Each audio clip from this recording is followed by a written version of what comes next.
พระพุทธเจ้ากล่าวอยู่ในมหาธรรมสมาทานสูตรเพิ่นกล่าวในนั้นว่าโดยมากสัตว์ทั้งหลายมีความพอใจมีความประสงค์มีความปรารถนาว่าขอสิ่งที่บ่น่าปรารถนาบ่น่าฮักใครบ่น่าพอใจจงเสื่อมไปแล้วก็ขอให้สิ่งที่น่าปรารถนาน่าฮักใครน่าพอใจจงเจริญขึ้นญาติโยมฟังดีๆเนาะฟังดีๆว่าโดยมากสัตว์ทั้งหลายคนทั้งหลายปรารถนาให้สิ่งที่บ่น่าปรารถนาบ่น่าฮักใครบ่น่าพอใจอย่าให้มันเสื่อมไปและก็ปรารถนาให้สิ่งที่น่าปรารถนาน่าฮักใครน่าพอใจเจริญขึ้นก็คือสรุปก็คือแบบอยากให้แนวบดีนี้มันบ่อยากให้มันมีนะเข้าใจนะ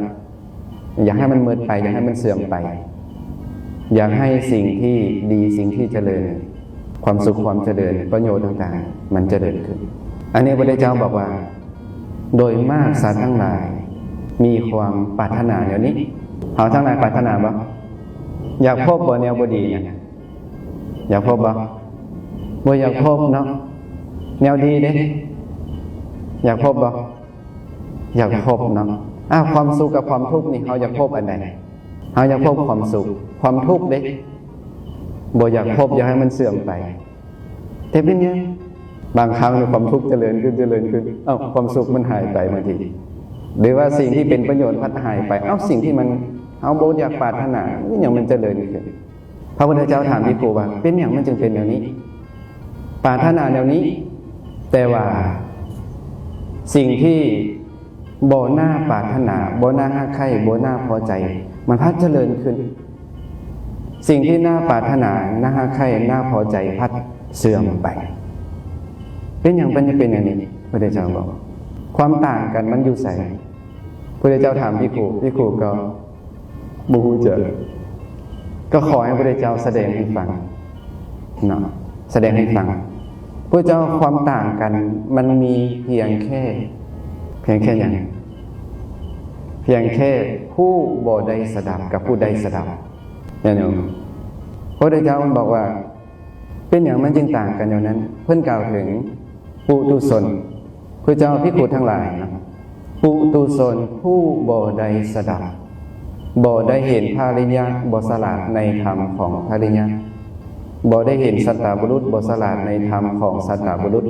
บ่ได้รับแนะนำในธรรมของสัตตบุรุษถ้าปุถุชนบ่ได้สดับพระเจ้าบอกว่าเขาบ่ฮู้จักว่าอันใดควรเสพก็บ่ฮู้จักอันใดบ่ควรเสพก็บ่ฮู้จักอันใดควรคบก็บ่ฮู้จักอันใดบ่ควรคบก็บ่ฮู้จักหรือว่าอย่างนึงอันใดควรทำบ่ควรทำอันใดควรเว้าบ่ควรเว้าอันใดควรคิดบ่ควรคิดบ่ฮู้จักเลยเพราะหยังจึงเป็นอย่างนั้นเพราะเขาบ่ได้สดับนั่นแหละอย่างพระพุทธเจ้าบอกว่าเมื่อเขาเป็นปุถุชนผู้บ่ได้สดับแบบนี้เขาบ่ฮู้จักว่าอันใดเป็นอันใดพระพุทธเจ้าบอกว่าเขาเสพธรรมที่บ่ควรเสพธรรมที่บ่ควรเสพบ่เสพธรรมที่ควรเสพธรรมคบธรรมที่บ่ควรคบบ่คบธรรมที่ควรคบก็คือแบบสิ่งที่บ่ควรเนาะบ่ควรเฮ็ดบ่ควรเว้าหรือบ่ควรคิดก็ตามอย่างนี้พัดไปเว้าไปคิดแล้วก็ไปกระทำสิ่งนั้นแต่สิ่งที่ควรเฮ็ดควรเว้าควรคิดพัดบ่คิดจังซี่นะเป็นอย่างจึงเป็นอย่างนั้นพระเจ้าเพราะว่าเขาบ่รู้จักว่าอันใดควรอันใดบ่ควรก็เลยเป็นเหตุให้เมื่อเขาไปเสพไปคบธรรมที่บ่ควรคบบ่เสพบ่คบธรรมที่ควรคบควรเสพก็เลยเป็นเหตุให้สิ่งที่บ่น่าปรารถนาบ่น่าฮักใคร่บ่น่าพอใจเจริญขึ้นคือสร้างเหตุอันนั้นเองบ่สร้างเหตุเป็นไปเพื่อความเสื่อมหรือว่า สร้างเหตุที่เป็นไปเพื่อความเจริญของอกุศลบาปอกุศลมันก็เจริญขึ้นนะก็เลยเป็นเหตุให้สิ่งที่บ่น่าปรารถนาบ่น่าใคร่บ่น่าพอใจเจริญขึ้นแต่สิ่งที่น่าปรารถนาน่าใคร่น่าพอใจเด้มันพัดเสื่อมไปเจ้าอาจจะปรารถนาให้สิ่งบ่ดีเนี่ยมันมืดไปเห็นปะมันมืดไปมันหายไปบ่อยากพบบ่อยากพ่อบ่อยากเจอแต่เจ้าพัดบ่อยากได้ผลแต่สร้างเหตุเข้าใจมั้ยบ่อยากพบสิ่งที่บ่น่าปรารถนาบ่น่าใคร่บ่น่าพอใจแต่ว่ายังสร้างเหตุให้ไปพบสิ่งเหล่านั้นอยู่แล้วสิ่งนั้นมันจะหายไปได้จังไงแต่สิ่งที่น่าปรารถนาน่าใคร่น่าพอใจอยากได้แต่พัดบอกไปสร้างเหตุนะสิ่งที่จะเฮ็ดให้ได้สิ่งที่น่าปรารถนาน่าใคร่น่าพอใจรวมทั้งหมดนี้เพราะอย่างสิ่งที่บ่น่าปรารถนาบ่น่าใคร่บ่น่าพอใจมันจึงเจริญขึ้นแล้วก็สิ่งที่น่าปรารถนาน่าใคร่น่าพอใจมันจึงเสื่อมไปพุทธเจ้าบอกเลยนะเพราะบ่ฮู้เพราะบ่มีปัญญาเนาะก็ตั้งแต่แยกผิดแยกถูกบ่ได้ละแม่นบ่ญาติโยมแยกผิดแยกถูกแยกบุญแยกบาปแยกความดีความชั่วบ่ได้บัดนี้อริยสาวกก่อนข้ามพระเจ้าบอกภิกษุทั้งหลายส่วนอริยสาวกผู้ได้สดับ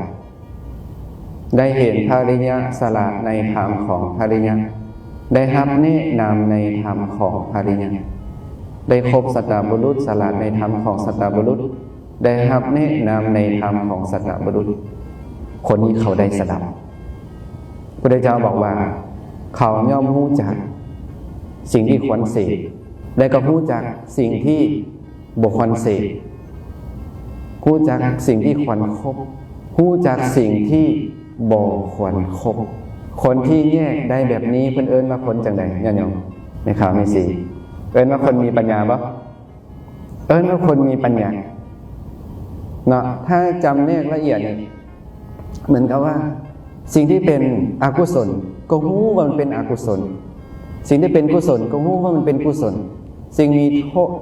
สิ่งที่มีโทษก็รู้ว่ามีโทษสิ่งบ่มีโทษก็รู้ว่าบ่มีโทษ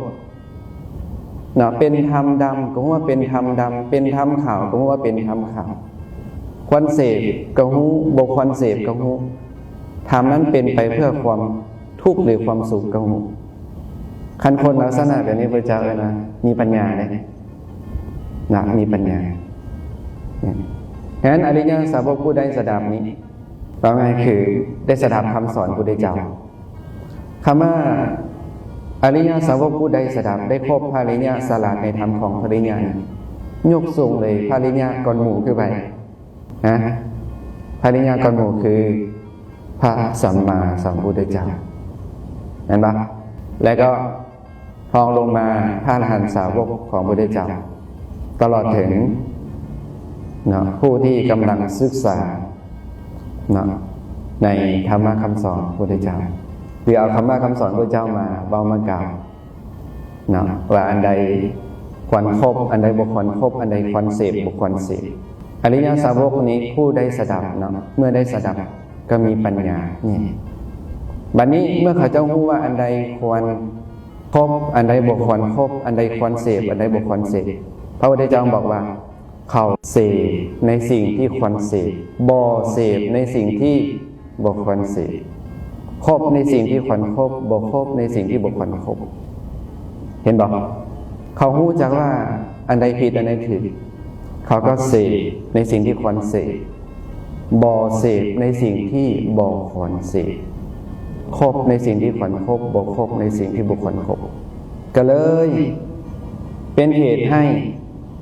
ธรรมที่บ่น่าปรารถนาบ่น่าฮักใคร่บ่น่าพอใจ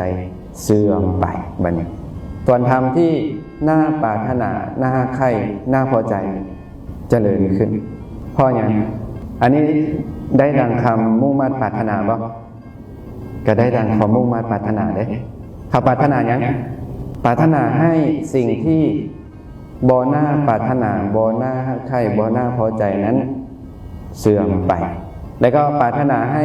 สิ่งที่น่าปรารถนาน่าใคร่น่าพอใจนี้เจริญขึ้นเวลาพระเจ้าสร้างเหตุถือ สิ่งที่ควรเสพควรคบเขาก็เสพเขาก็คบสิ่งที่บ่ควรเสพบ่ควรคบเขาก็บ่เสพบ่คบก็เลยเป็นเหตุให้สิ่งที่บ่น่าปรารถนาบ่น่าใครบ่น่าพอใจเสื่อมไปและก็สิ่งที่น่าปรารถนาน่าใครน่าพอใจเจริญขึ้นเป็นอย่างจะเป็นอย่างนั้นเพราะว่าเขาหู้จักเขาหู้ถืออย่างโยมเนาะ